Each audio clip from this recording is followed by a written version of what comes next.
I also just want to say it's actually Lebbeus' birthday, so I just want to say a public happy birthday. I'm not supposed to mention that, I'm sorry. It was a joke.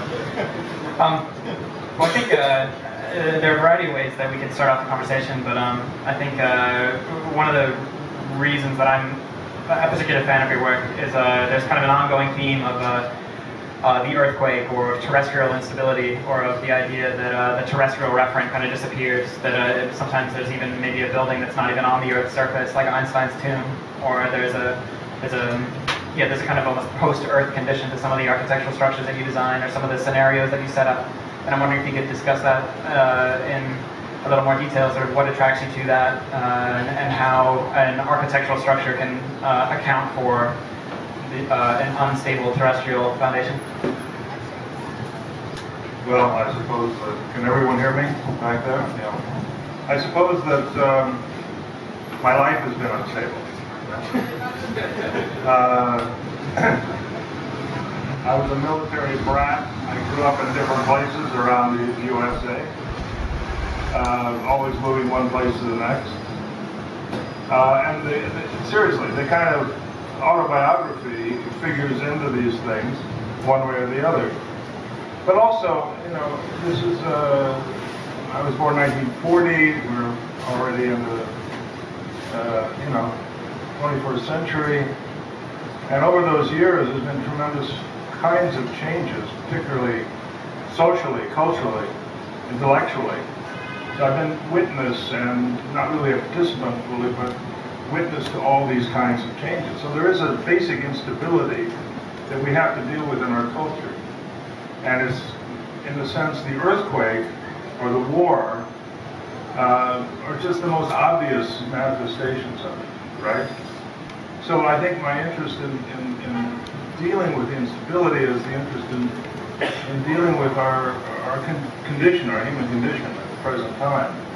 I could go on, but we don't have all that much time, so I want to,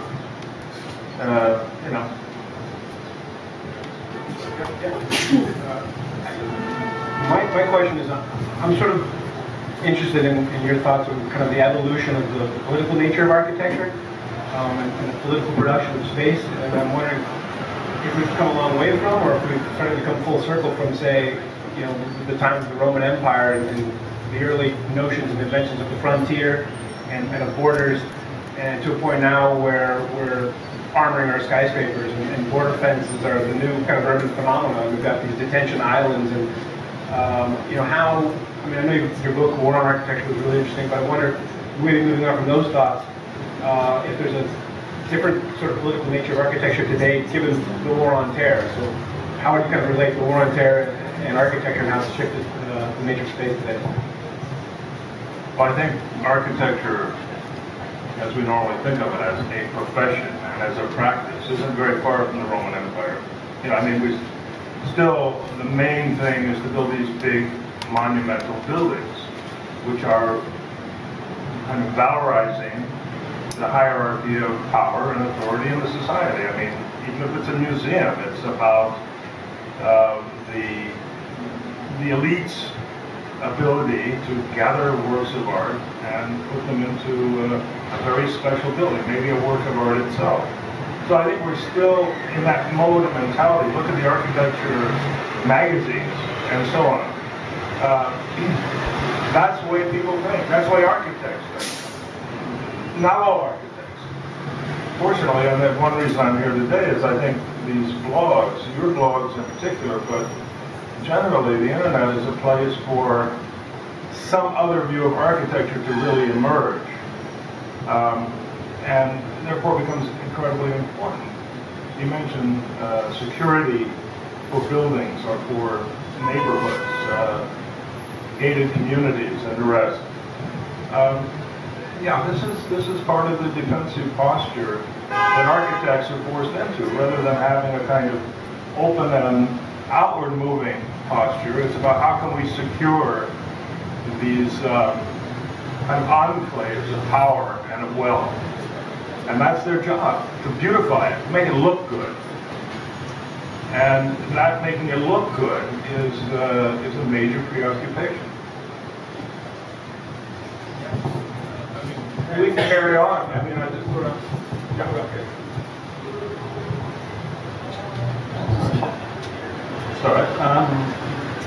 This idea of instability or unpredictability, just returning to that from a sort of a craft perspective almost, and looking at this profession of architecture you described, we've actually had a lot of talks over the last few days about the notion of the master builder really dissipating, and architects effectively having to become managers across multiple disciplines, which they're not experts in anymore. So, they're not acoustic engineers. We have acoustic engineers that do that kind of thing.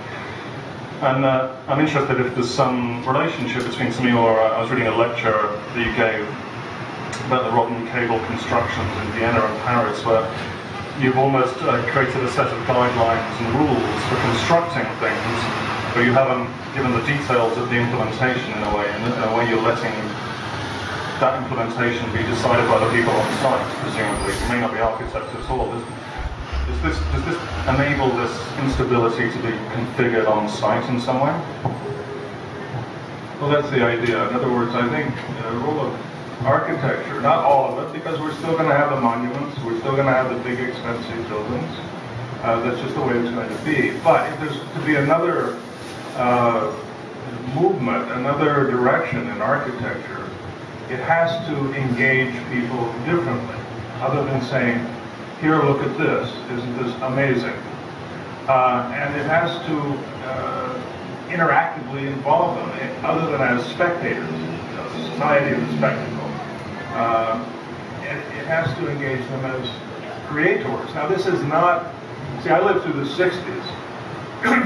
Excuse me, I lived through the 60s when there was a great interest in empowering people in lower economic class communities, right? They were living in very bad conditions, and architects said, well, let's go in there and let's help them improve their conditions. So they went in, this was called design advocacy. I don't know if you're all so young, you probably don't even remember the term. There were lots of things written in the 60s, early 70s, design advocacy. So the architect became the advocate of the people in the community. And they'd rent a room, they put out a table, or a big table, or a lot of tables, and then they'd have meetings with the people in the community, just anyone who wanted to come and join it, and provide tracing paper and pens, and kind of try to help them express their architectural ideas, the people in the community. And it was a noble effort, but it was a total failure. Why? Because the people in the community couldn't think in terms of designing. They weren't educated for that, and they just weren't prepared for that. So they kind of did this and that, and nothing much ever came of it. There were a few little brick buildings built or whatever, but it didn't come out as a real movement in architecture. Okay, I don't want to go on too much about this, just to say that my idea is that, one, you have to engage people, but you have to give them the tools to work with. You say tools of the rules of the game. Yeah, you have to give them the rules of the game. Like, you're going to play poker, you've got to know the rules of poker, You can't just start throwing cards around. So you give them some basic rules of the game. Then you give them some basic techniques. This is how you move this there, and this is how you move this there. You don't say where you're going to move it to. And then, if you're really starting at a rudimentary level, you show them some examples. You say, now it could look like this, or it could look like that, if you follow these rules. So this way you're giving people a leg up in the story. And some of the projects I've done in the last 4 or 5 years, particularly, although it reaches back to the work I did in Sarajevo during the siege and then after the siege of Sarajevo in the 90s, these are the things I've been putting out there. Now, whether they will be any better than the design advocacy